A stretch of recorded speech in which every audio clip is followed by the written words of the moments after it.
老邱时代嘅作家相比，李乔有一个非常重要嘅特色，就是佢唔但像係寫文學，佢嘅文學也有非常深嘅一種思想嘅基礎，佢也係一個思想家。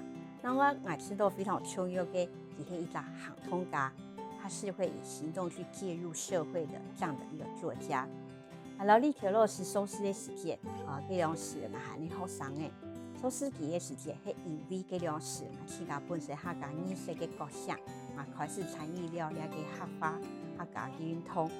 對我來講，李老師嘅存在，就是在呢個客家運動當中，我們是夥伴。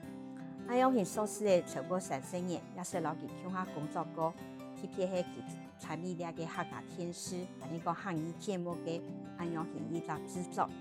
從我所看到嘅李喬，佢係一個關在書房底度嘅作家，佢係願意行出來，行向社會，和社會大眾面對面，甚至祈求下安樣嘅一個作家。呢個是佢晚年嘅時候講過一句話，我知道都對我講非常嘅感動。事實上也係在討李喬文學嘅時節，做得去想嘅一句非常重要嘅話，所以講其實講過我嘅文學。但將存在於存在嘅台灣，我的文學只存在於存在的台灣。但是台灣冇存在，對佢來講，佢嘅文學也冇重要。一旦台灣不存在，事實上，他認為他的文學也可以一把火把它燒掉。那台灣嘅存在係乜嘅意思呢？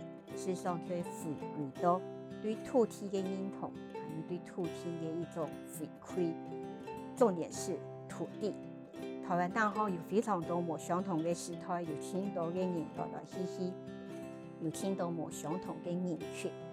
唔管樣板係最尾呢，就係土地本身嘅存在係挺基本嘅。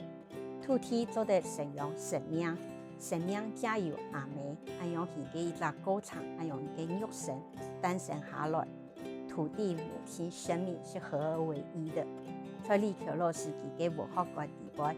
安樣佢嘅一個合意嘅一種觀念，然後要加有行動，加有一個反抗嘅精神去實踐，我想也就係佢自己本身一生年嘅文學很重要嘅一個核心。故所呢種台灣反抗精神嘅書寫，唔單止係寫過去嘅歷史，也係要對未來、對現下所面臨嘅威脅，要有反省，要有所行動。從我看李喬，佢講呢句話，我嘅文學但將存在於存在嘅台灣嘅世界。我看到一個小說家，佢嘅文學、思想、行動三者合一，安樣型嘅一個非常重要嘅文大家感覺係一個指引、一個精神導師這樣子的存在。